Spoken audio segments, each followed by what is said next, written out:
സംസ്ഥാനത്തേക്ക് നുഴഞ്ഞു കയറുന്ന ബംഗ്ലാദേശികളെ കണ്ടെത്താനുള്ള പരിശോധനകൾ അവസാനിപ്പിച്ചു പോലീസ്.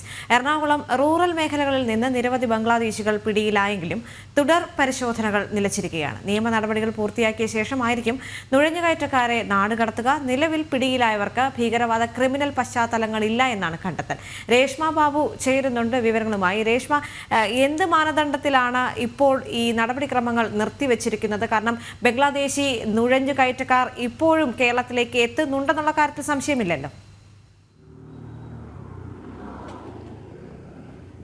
ദേവിക, ഈ നുഴഞ്ഞുകയറ്റക്കാരായിട്ടുള്ള നിലവിൽ പിടികൂടപ്പെട്ടിട്ടുള്ള ബംഗ്ലാദേശികൾക്ക് ക്രിമിനൽ ഭീകരവാദ പശ്ചാത്തലം ഇല്ല എന്നുള്ളതാണ് പോലീസിന്റെ കണ്ടെത്തൽ. ഇതുമായി ബന്ധപ്പെട്ട് നിയമ നടപടിക്രമങ്ങൾ പൂർത്തിയാകുന്ന മുറയ്ക്ക് ഈ പിടികൂടപ്പെട്ടവരെ നാടുകടത്താനുള്ള ശ്രമങ്ങളും നടത്തുകയും ചെയ്യും. എന്തായാലും നിലവിൽ പോലീസിന്റെ അന്വേഷണം അല്ലെങ്കിൽ പോലീസിന്റെ പരിശോധനകൾ, തുടർ പരിശോധനകൾ നിശ്ചലമായ ഒരവസ്ഥയിലാണ്. കാരണം പറവൂർ, അങ്കമാലി, ആലുവ ഈ പ്രദേശങ്ങൾ കേന്ദ്രീകരിച്ചുകൊണ്ടാണ് ബംഗ്ലാദേശി നുഴഞ്ഞുകയറ്റക്കാർ താമസമാക്കിയിരുന്നത്. ഇവിടങ്ങളിൽ നിന്നുമാണ് കൂടുതൽ ആൾക്കാരെ പിടികൂടിയിട്ടുള്ളത്. പക്ഷേ ഇവിടങ്ങളിൽ തുടർച്ചയായിട്ടുള്ള പരിശോധനകൾ പോലീസ് നടത്തിയിട്ടില്ല. കാരണം അന്ന് പറവൂരിൽ ഏകദേശം 27ഓളം ബംഗ്ലാദേശികളെയായിരുന്നു പിടികൂടിയത്. അതിനുശേഷം ഓപ്പറേഷൻ ക്ലീൻ എന്നുള്ള രീതിയിൽ ആ ഒരു പ്രവർത്തനത്തിന് ശേഷം മറ്റ് പരിശോധനകളോ റെയ്ഡുകളോ ഒന്നും തന്നെ ആലുവ, അങ്കമാലി, പറവൂർ കേന്ദ്രീകരിച്ച് പോലീസ് സംഘം നടത്തിയിട്ടില്ല.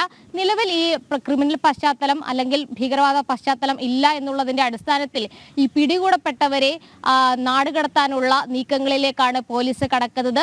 നിലവിൽ തന്നെ ഇപ്പോഴും നിരവധി ഫോൺ കോളുകളും അതോടൊപ്പം തന്നെ പരാതികളും ഈ നുഴഞ്ഞുകയറ്റക്കാരായിട്ടുള്ള ബംഗ്ലാദേശികളെ സംബന്ധിച്ച് പോലീസിന് ലഭിക്കുന്നുണ്ട്. ഇതിൽ ഒന്നും തന്നെ കാര്യമായിട്ടുള്ള അന്വേഷണമോ റെയ്ഡോ ഒന്നും തന്നെ പോലീസ് നടത്തുന്നില്ല.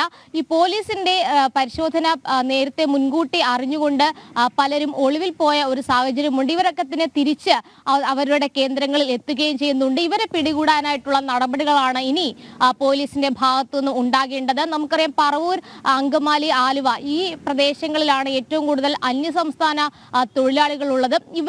ഇവരെ അവർ താമസിക്കുന്ന കേന്ദ്രങ്ങളിൽ തന്നെയാണ് നുഴഞ്ഞുകയറ്റക്കാരായിട്ടുള്ള ബംഗ്ലാദേശികളും താമസത്തിന് ഇടം കണ്ടെത്തിയിരുന്നത്. ഒപ്പം തന്നെ വാടകയ്ക്ക് വീട് ഇവർക്ക് എടുത്തു നൽകുന്ന ആൾക്കാരും കൃത്യമായിട്ടുള്ള സഹായം, അതായത് പോലീസിന്റെ പരിശോധന അല്ലെങ്കിൽ തദ്ദേശ സ്ഥാപനങ്ങളുടെ പരിശോധന, ഇവയൊക്കെ തന്നെ മുൻകൂട്ടി അറിഞ്ഞുകൊണ്ട് ഈ നുഴഞ്ഞുകയറ്റക്കാരായിട്ടുള്ള ആളുകളെ അറിയിക്കുകയും അവരെ ഒളിവിൽ പോകാനായിട്ട് സഹായം ചെയ്യുകയും ചെയ്യുന്നുണ്ട്. ഏറ്റവും പ്രധാനമായിട്ടും പറയേണ്ടത്, നിലവിൽ നാടുകടത്താൻ ഉദ്ദേശിക്കുന്ന ബംഗ്ലാദേശികൾ, അതായത് നിലവിൽ പിടികൂടപ്പെട്ട ബംഗ്ലാദേശികളുടെ കാര്യത്തിൽ അവരുടെ കുറ്റം തെളിഞ്ഞു കഴിഞ്ഞാൽ സ്വാഭാവികമായിട്ടും ഇന്ത്യൻ ശിക്ഷാ നിയമപ്രകാരമുള്ള ഒരു ശിക്ഷ, കോടതി വിധിക്കുന്ന ശിക്ഷ അവർ അനുഭവിക്കേണ്ടി വരും. അതിനുശേഷമായിരിക്കും, സാധാരണ രീതിയിൽ 2 വർഷം ആണ് തടവ് ശിക്ഷ വരിക. അതിനുശേഷമായിരിക്കും നാട് കടത്തുന്ന അടക്കമുള്ള നടപടിക്രമങ്ങളിലേക്ക് പോവുക. എന്തായാലും നിലവിൽ പോലീസ് ഈ പരിശോധനകൾ നിർത്തിവെച്ചിരിക്കുന്ന ഒരു സാഹചര്യം തന്നെയാണ്. ഇപ്പോഴും പരാതികൾ ഈ പറയുന്ന ആലുവ, അങ്കമാലി, പറവൂർ പ്രദേശങ്ങൾ കേന്ദ്രീകരിച്ച് ഉയരുകയും ചെയ്യുന്നുണ്ട്. ഇവിടങ്ങളിൽ റെയ്ഡുകൾ അടക്കം നടത്തുവാൻ പോലീസ് നിലവിൽ പ്രവർത്തനങ്ങളൊന്നും തന്നെ മുന്നോട്ട് പോകുന്നില്ല. അതോടൊപ്പം തന്നെ തദ്ദേശ സ്ഥാപനങ്ങളുടെ പരിശോധനയും നിശ്ചലാവസ്ഥയിൽ തന്നെയാണ്. ദേവിക.